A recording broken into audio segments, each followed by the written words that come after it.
we're trying to figure out here, like, we don't have marquee games, but surely there have to be some games worthy of watching. And surely there are going to be some upsets, right? Like, this is the nature of having 353 teams. It's going to happen. So let's unpack for the good people some games that we're watching and maybe an upset or two that we might think come to fruition. Yeah, for me, I was looking at the top 25, obviously. They're not playing a whole lot of competitive games, so it's a little tough. I decided to put down one team that I thought there's at least a chance we could see an upset there. For me, that is Alabama, number 20th ranked team in the AP poll, 17th in KenPom. They're playing Longwood. The Lancers. The Lancers, 166th per KenPom, which is one of the highest among the top 25 opponents. Longwood was really, really good last year. Really, really good last season, 15-1 in league play. They returned 2 fifth-year seniors in Isaiah Wilkins, Deshaun Wade. Both those guys were a huge part of what they did last year to be successful. Beyond that, Alabama, a lot of turnover. Nate Oats is a phenomenal coach. This team has done a lot of really good things while having a lot of turnover in previous years. So maybe it's too much to discount them, but we're talking game one.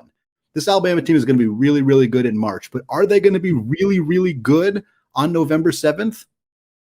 Hard to say. A lot of freshmen. Mark Sears, really talented player as a transfer. But again, you're looking at a starting lineup that's basically brand new for the Crimson Tide, playing a team that beat just about everybody that they played last year. I'm not saying I'm betting on Alabama to lose necessarily, but I'm going to be watching that game pretty closely because I think there's a chance that Longwood could come out and at least make that one pretty interesting for the Crimson Tide. And when you rely on the three like Alabama does, there's just so much variability. If you're off and game one jitters, who knows? I love it, Andy. What else? Yeah, for me, I didn't pick any other upsets. Certainly in the top 25 big games. George Mason and Auburn. Obviously George Mason is the highest ranked team that a top 25 opponent is playing. I'm also very interested in Oral Roberts versus St. Mary's, a very, very mid-major game, a very niche game for my interest in particular. But Max Abmas is one of the best scoring guards in the entire country for Oral Roberts. St. Mary's is one of the best defensive teams in the entire country. That's a fun matchup. That is a fun matchup to see how somebody like Logan Johnson at St. Mary's is going to defend Max Abmas, how that whole thing is going to shake out.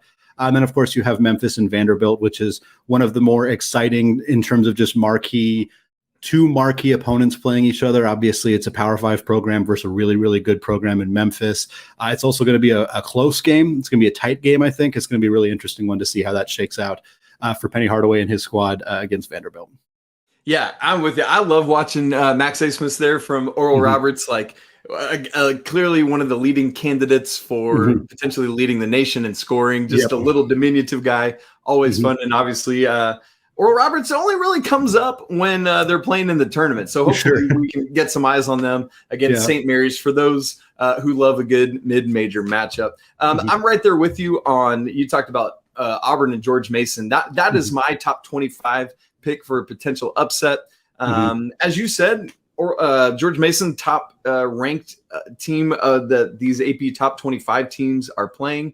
Auburn's a little bit banged up right now. They're looking to try to replace both the 3rd pick in the NBA draft in Jabari Smith and the 22nd pick in the NBA draft in Walker Kessler. The guards are fantastic at Auburn, but they're inconsistent and they're inefficient. And so George Mason has some opportunities there. Another one that I'm kind of looking at as a potential is maybe LaSalle over Villanova. Villanova, as we know, it's not just Duke and John Shire as a high-profile program replacing their longtime coach. Jay Wright has retired from Villanova. Kyle Neptune comes in. What a great name. Love that. And Justin Moore, right? It suffered that injury in the Elite Eight last year. We're just not really sure when he'll be back. And so where does Villanova go there? So you're looking at LaSalle and what they maybe do.